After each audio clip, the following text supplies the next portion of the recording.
Hello guys. Ito explain ko sa iyo. Yung klase ng ibon na to is Indian ringneck. Now, paano ba malalaman yung kanilang mga gender? Since kaya tinawag na Indian ringneck, ang meron silang guhit dito sa leeg. Ayun ang Indian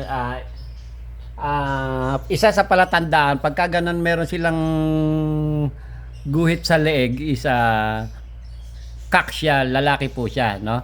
Pero ito, hindi pa natin makikita to, hindi natin ma-gender kung kasi bata pa siya, no?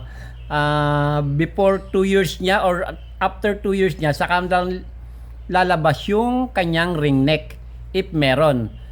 Yon. At isang isang bagay pa para malaman ang gender niya, pinakamabilis na paraan is yung pa-DNA pa-DNA siya para mas sigurado. Pero yon sigurado yon yung nakak siya pagka may ring neck. Yun nga lang before or after 2 years pa malalaman ang kanyang gender. Ayun.